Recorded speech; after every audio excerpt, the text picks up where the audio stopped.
안녕하세요, 이기로 변호사입니다. 뉴스 같은 걸 보다 보면 유예 시리즈가 있어요. 뭐 집행유예를 받았다, 선고유예를 받았다, 기소유예를 받았다, 뭐 이런 유예를 받았다라는 것들인데 이제 형사사건에서 쓰는 용어인데 그 중에서 첫 번째로 기소유예가 어떤 것인지에 대해서 알아보도록 하겠습니다. 자, 기소유예라는 것은 검사가 할 수 있는 처분의 한 유형이에요. 사건을 수사를 하다 보면 피의자가 죄를 지은 것은 분명히 맞는데 그 사건의 죄질이라든가 이 사람이 뭔가 좀 실수가 있다든가 뭐 해서 좀 선처를 해주고 싶을 때가 있단 말이죠. 그리고 사안이 경미하다 보면 그러면 이 사람을 처벌을 하는 것보다는 어떤 이제 그런 걸 유예를 해줘서 이 사람이 좀 각성하고 좀 바르게 살 수 있는 기회를 열어주는 것도 어떤 형사처벌의 한 목적일 수도 있다라는 점에서 기소유예라는 제도를 사용을 하고 있어요. 잘 아시다시피 검사는 기소 독점주의에 의해서 기소를 할지 말지에 대한 권한을 독점하고 있습니다. 그래서 검사가 이제 사건을 수사하다 보면 피해자에 대해서 혐의 내용은 인정이 되지만 처벌까지 가는 것은 좀 과하다 싶을 때 그럴 때는 기소유예라는 처분을 할 수가 있습니다. 근데 이 기소유예는 뭐 정해진 재량, 조건이 정해져 있는 건 아니에요. 이제 검사의 어떤 재량에 의한 판단으로 할 수 있는 건데 통상적으로 저희가 이제 변호를 하다가 느끼는 바는 어떤 거냐면 일단 전과가 없어야지 기소유예의 가능성이 좀 있습니다. 동종의 전과는 아니라고 해도 이 사람이 어떤 범죄 전력이 있다라고 했을 때는 검사가 보기에 이 사람이 어떤 좀 반사회성이 있다라는 좀 선입견 같은 걸 가질 수가 있어요. 그래서 전과가 있는 사람들 같은 경우에는 동종의 전과가 아니라도 기소유예를 받기가 좀 쉽지는 않아요. 그리고 또 중요한 거는 피해자가 있는 범죄 같은 경우에는 피해자와의 합의가 없으면 그러면 기소유예를 해줄 수가 없습니다. 자, 이거 왜 그러냐면 검사는 피해자가 입은 피해에 대해서 가해자를 처벌할 수 있는 권한을 대신 행사하는 거기 때문에 피해자가 막 처벌을 원하고 있는데 자기 마음대로 이 사람을 용서해준다. 이거는 좀 쉽지 않은 일이거든요. 그래서 재량을 벗어나는 범위라고 할 수 있죠. 그래서 피해자가 있는 범죄에서는 피해자와 합의서가 들어와야지만 기소유예를 받을 수 있다. 이렇게 생각하시면 될 것 같아요.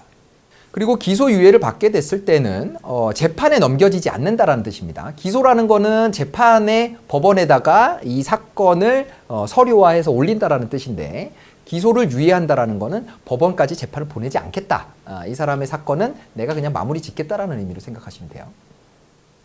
그래서 기소유예를 받을 때는 이 사건에 대한 수사 전력만 남고요. 그리고 죄를 지은 것은 맞지만 처벌 기록이 남지 않습니다. 그리고 보통 검사가 기소를 유예할 때는 뭐 범죄 유형에 따라서는 뭐 교육 조건부 기소유예, 예를 들어서 이제 가벼운 성범죄 뭐 이런 것들이 있을 때는 성범죄에 관한 교육을 이수하는 걸 조건으로 뭐 기소유예를 해준다거나 이런 조건을 붙이는 경우도 있어요.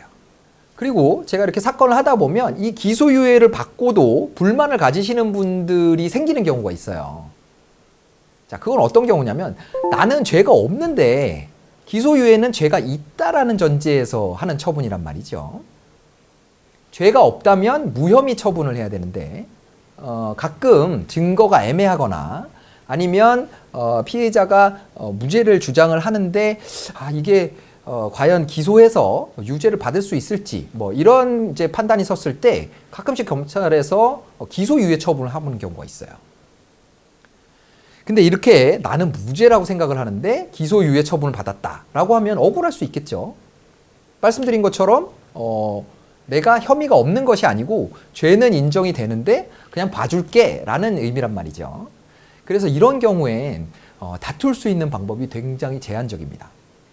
검사가 나는 무죄를 주장했는데 혐의가 있다라는 전제로 기소유예를 했을 때 다툴 수 있는 유일한 방법은 헌법소원을 하는 거예요. 헌법재판소에 검사라는 기관이 나에게 부당한 처분을 했으니까 이 처분을 취소해 주십시오라는 청구를 해야 된다는 거예요. 말만 들어도 어렵죠. 네. 그러니까 이거는 통상적인 형사 절차가 아니고요. 검사라는 기관이 나한테 어떤 처분을 한 것이 부당하다라는 것을 취소해 달라라는, 그러니까 헌법적인 부분에서 잘못된 부분이 있다라는 취지에서 다투게 되는 유일한 방법이라는 거예요. 그래서 많은 분들이 이제 헌법소원이 뭔지 처음 들어보시는 분들도 계실 거고요. 당사자가 직접 할 수 있는 절차는 아니거든요. 그러다 보니까 이제 기소유예를 받고 억울함이 있지만 또 변호사 비용을 들여서 변호사를 선임을 해가지고 헌법소원까지 가려고 하니 막막하기도 하고 기소유예면 처벌받은 것도 아니니 그냥 이쯤에서 끝내자라고 해서 거기서 절차를 종결시킨 경우가 많아요. 그렇지만 가끔씩은 기소유예 처분을 받아도 내 신분에, 내 직업상 어떤 신분에 영향을 준다던가 이런 경우가 있을 때는 헌법소원까지 가는 경우도 있죠. 그래서 제가 늘 말씀드리지만 이 형사사건의 피해자, 사람이 억울하다라는 감정이 사실 되게 견디기 힘든 거거든요. 그래서 나는 열심히 나는 죄가 없습니다. 나는 그런 뜻으로 한 게 아닙니다. 고의가 없었습니다. 이렇게 주장을 했는데 검사가 그냥 기소유예 처분을 해버렸을 때는 그런 억울한 감정 때문에 또는 현실적으로 나한테 오는 불이익 때문에 헌법소원을 해야 되는 경우도 생길 수 있습니다.